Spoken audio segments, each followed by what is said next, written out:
जौनपुर के अनुराग यादव के परिवार में आदित्यनाथ योगी ने क्या दिया, यानी उत्तर प्रदेश सरकार का योगदान क्या रहा और अखिलेश यादव ने क्या किया, आज इस पर हम बात कर रहे हैं। दोस्तों, अब धीरे धीरे घटना को लोग भूल जाएंगे, भूल ही गए। अब संभल चल रहा है, तब तक कोई और मामला आएगा, तीसरा मामला आएगा, चौथा मामला आएगा। लोग जौनपुर की इस घटना को भूल जाएंगे कि एक 16 वर्षीय ताइक्वांडो खिलाड़ी अनुराग यादव, जो 5 बहनों का इकलौता भाई था, कुल का दीपक था, उसकी गर्दन तलवार से काट करके धड़ से अलग कर दिया गया और लुढ़क करके माँ की गोद में चली गई। दोस्तों, इस घटना को अब धीरे धीरे 1 महीने होने वाले हैं। आज 25 तारीख है, 29 तारीख की संभवतः ये घटना है। अब दोस्तों, आज हमने अनुराग यादव के पिता से बात किया और बात करके हमने जानने का प्रयास किया कि क्या किया उत्तर प्रदेश की सरकार ने। आपके लड़के की हत्या होने के बाद उन्होंने क्षतिपूर्ति दिया, किसी 2 बेटियां अभी हैं, उनके लिए नौकरी का आश्वासन दिया और कोई इस तरह की कोई मौलिक सुविधाएं दिया। इस पर आप स्वयं सुन सकते हैं क्या कह रहे हैं उनके पिताजी। घोर आश्चर्य हुआ कि लालता यादव, जो मुख्य प्रतिद्वंदी था, जो आज जेल में है, जिसके बच्चे और भतीजों ने यह नृशंस कारनामे को अंजाम दिया, उस लालता ने धनबाद में भी मुकदमा किया था, फर्जी मुकदमा किया था अनुराग के पिता के नाम। फर्जी मुकदमा करने के उपरांत यह परिवार इतना डर गया था भीतर तक कि वह जैसे चाहा वैसे ये लोग समझौता करते रहे। अब न एक धेला दिया आदित्यनाथ योगी जी ने, 1 रुपया नहीं दिया। अन्य मामलों में आपने देखा 10-10 लाख रुपए एक परिवार को दिया गया, 10 लाख 10 लाख 10 लाख। परिवार के लोगों ने मुलाकात भी किया, उनसे भी हमने पूछा कि क्या आपने आदित्यनाथ योगी जी से मुलाकात करने का प्रयास किया। स्वयं सुन सकते हैं कि वह क्या कह रहे हैं। और अगर देखा जाए कि अखिलेश यादव ने क्या किया, माना कि कल तक मुख्यमंत्री थे, वह आगे मुख्यमंत्री हो सकते हैं। लड़ाई पीडीए की हो रही है, लड़ाई जातीय आधार पर हो रही है। जातीय निषाद परिवार की बेटी, निषाद खानदान की बेटी, दलित की बेटी, अब यही हो गया है। बेटियां तो पूर्वजों ने नहीं बांटा था, वह कहते थे हमारे ज़िले की बेटी है, हमारे गांव की बेटी है, हमारे घर की खानदान की लड़की है, हमारे देश की लड़की है, लेकिन इन लोगों ने बांट दिया। अब जब हमने अनुराग यादव के पिता से बात करने का प्रयास किया तो उनका दर्द छलक आया। 3 बेटियों की शादी उन्होंने खेत बेच करके किया, 1.5 बीघा खेत बेचा, 3 बेटियों की शादी किया। अब 2 बेटियां और रह गई हैं। एक ताइक्वांडो की खिलाड़ी थी आराधना, जो अनुराग के साथ खेलती थी, स्टेट तक वो अभी खेली है, और एक बेटी ग्रेजुएशन कर रही है। 2 बेटियों की शादी अभी भी उन्हें करनी है। लेकिन क्या किया इन लोगों ने, आप खुद सुनिए क्या कह रहे हैं अनुराग यादव के पिता। मैं उस परिवार में अभी तक नहीं जा पाया, बेटी की शादी थी, एक भतीजी की शादी है, और ऐसे में उलझे होने के कारण मैं जा नहीं पाया, लेकिन उस परिवार में ज़रूर जाऊंगा। और फूलपुर भी एक परिवार के 2 लोगों की हत्या हुई है, उस परिवार में भी जाना चाहूँगा। अपने सामर्थ्य के अनुसार वहाँ से मंगाता हूँ, जो भी साक्ष्य हैं, जो भी जानकारियाँ हैं, जुटाता हूँ और वीडियो करता हूँ, लिखा पढ़ी भी करता हूँ। सुनिए क्या कह रहे हैं ताइक्वांडो खिलाड़ी अनुराग यादव के पिताजी। गगन यादव जी भी आए थे। अच्छा, तो उन्होंने भी आश्वासन दिया है, और ऐसा कुछ इस तरह का नहीं लगा अभी तक कि कुछ खास हुआ हो। अच्छा, जैसे सरकार के प्रतिनिधि के तौर पर कोई आया अथवा योगी जी से मिलने का कोई क्रम बना आपके परिवार का? नहीं, प्रतिनिधि के रूप में तो नहीं आए, पर्सनली लोग आए थे। अच्छा, और मैं मिलना चाहता हूँ। हाँ, बाबा जी से मैं मिलना चाहता हूँ, लेकिन अभी तक कोई टर्म्स नहीं बन पाया है। तो आपके जो विधायक हैं, आपके गांव के ही हैं, जगदीश नारायण राय, इन लोगों ने कुछ प्रयास नहीं किया मिलवाने का? नहीं, मिलवाने का प्रयास भैया, अभी तक तो मैं रो ही रहा था। हाँ, अभी थोड़ा नॉर्मल हुआ हूँ। हाँ, और इन्होंने, सब लोगों ने कहा है कि हम मिलवा देंगे, लेकिन हाँ, अभी उस तरफ कोई बात मैंने किया नहीं। अच्छा अच्छा। जी जी। अच्छा, बेटियां आपकी पढ़ाई में क्या क्या है, जैसे किस किस? भैया पढ़ाई में जो है, अब एक बेटी तो है वो खेल में थी, लेकिन अब वो उसका दिल टूट गया, क्योंकि दोनों भाई बहन साथ में खेलते थे। अच्छा, ताइक्वांडो खिलाड़ी वो अभी थी? हाँ हाँ, वो भी ब्लैक बेल्ट है भैया। अभी स्टेट लेवल खेल के आई है बलिया से, मेडल सर्टिफिकेट। कौन वाली बेटी? सबसे छोटी वाली आराधना जिसका नाम। अच्छा, आराधना ब्लैक बेल्ट जी जी मिला है उसको। जी जी, ब्लैक बेल्ट है वो भी ताइक्वांडो में। अच्छा, उसकी और पढ़ाई क्या चल रही है? वो अभी इंटर में है। अच्छा, उससे बड़ी वाली जो है? वो बीए फाइनल ईयर है इस साल। अच्छा, अभी अभी किसी बेटी की शादी वादी किए हैं आप? 3 बेटियों की शादी कर चुका हूँ। अच्छा, 2 बेटियों का है तो 2 ग्रेजुएशन बेटियों फाइनल। का है, 3 बेटियों की शादी वो भी जमीन बेच के किया मैंने। 1.5 बीघा जमीन बेच दिया हाँ तब हाँ शादी की। हाँ, अरे अरे, तो वही 2 बेटियां हैं, ग्रेजुएशन स्तर पर है कि इंटरमीडिएट? हाँ, एक इंटर फाइनल ईयर है इस साल। तो सरकार से अभी तक एक पाई भी नहीं मिला, कुछ भी नहीं मिला? जी जी, कुछ नहीं मिला हमको, झूठ नहीं बोलना है। नहीं नहीं, ठीक और बात है जो जो। भी लोग आए थे भैया, जो भी लोग आए थे, हाँ जो भी लोग आए थे, सबने कुछ न कुछ मदद किया। मैं भैया गिनने कंडीशन में नहीं था कि किसने कितना हाँ, दिया, 1 बिल्कुल लाख बिल्कुल, दिया या 1 रुपए दिया। तो स्वाभाविक है, स्वाभाविक है। जी जी। और अच्छा, हाँ, विपक्षियों पर नोटिस वोटिस चस्पा हुई है उनके जमीन हाँ, पर? नोटिस चस्पा हुई। आज डेट थी लेकिन भैया हम गए नहीं। अच्छा, डेट कहाँ हाँ लगी हम थी? आज कलेक्ट्री में थी, जौनपुर कलेक्ट्री में। अब वहाँ क्या हुआ है अभी तक मुझे नहीं मालूम। हाँ, हाँ, और हम गए ही नहीं। बहुत मन द्रवित था, बहुत दुखी थे हम।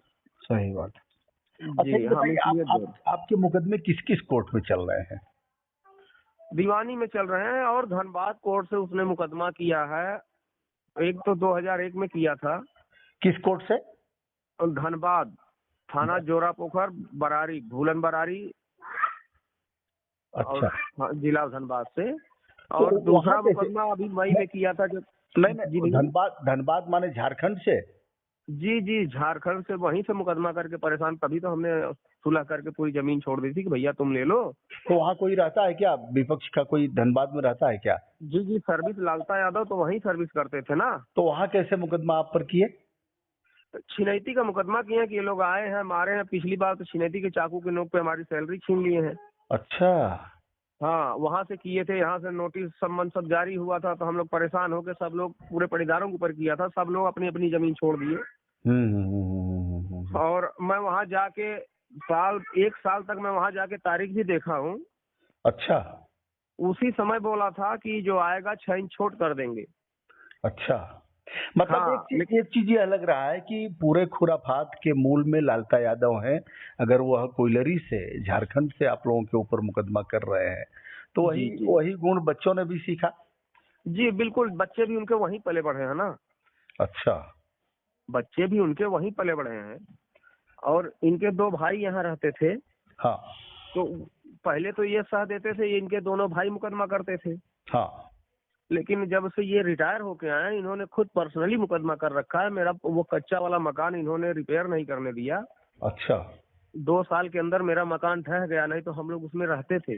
गर्मी के टाइम में इस करकट में, पसरे में हम गर्मी कैसे बर्दाश्त होती, तो हम लोग उसी कच्चे मकान में रहते थे। लेकिन मजबूरी है, उसने बनाने ही नहीं दिया। अच्छा पुलिस वालों के सामने कहता था कि मेरा मकान है, सब लोग जबरदस्ती लिए हैं। अच्छा, तो एक तो चल रहा है दीवानी न्यायालय में, और जी, मुकदमे कहाँ चल रहे हैं? एक मुकदमा नहीं, दीवानी न्यायालय में तकरीबन तकरीबन कई मुकदमे हैं। और अभी एक मुकदमा अभी नया झारखंड का एक मुकदमा है। हाँ। और एक मुकदमा 2001 का है, एक मुकदमा झारखंड से। और दूसरा मुकदमा अभी मई 2024 का है। अच्छा हाँ, अच्छा, दूसरा मुकदमा। लालता यादव आपके क्या लगते थे? पड़ोसी हैं, पद में भतीजा लगते थे, हमको चचा बोलते थे। अच्छा, कितनी कितनी दूरी है, जैसे अगर खानदान की स्थिति देखा जाए तो कितनी दूरी है, कितनी पीढ़ियों का अंतर है? कम से कम 4 पीढ़ियों से पहले हाँ। वो 2 सगे भाई थे। हम उनका नाम भी जानते हैं अपने पूर्वजों का, हाँ हाँ हाँ हाँ। पब्बर और कत्तर।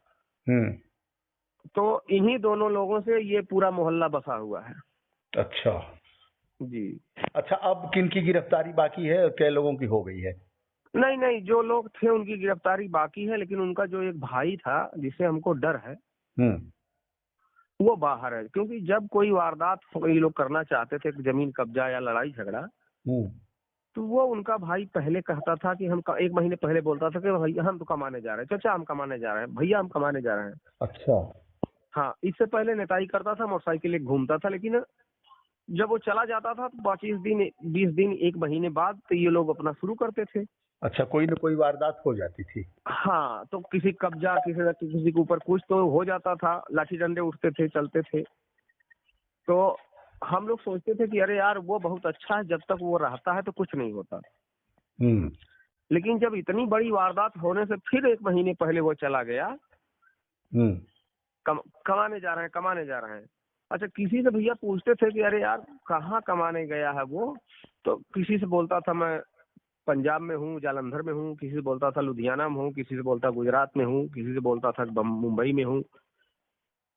अभी पता चल रहा है कि नहीं वो राजस्थान में था, तो वो अपना क्लियर लोकेशन किसी को नहीं बोलता था।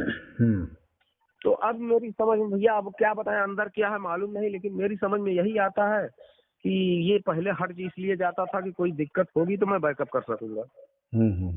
जी। अच्छा अच्छा, इन लोगों का घर कैसी जमीन में बना है जिस पर नोटिस? सब बंजर है भैया, सब बंजर है।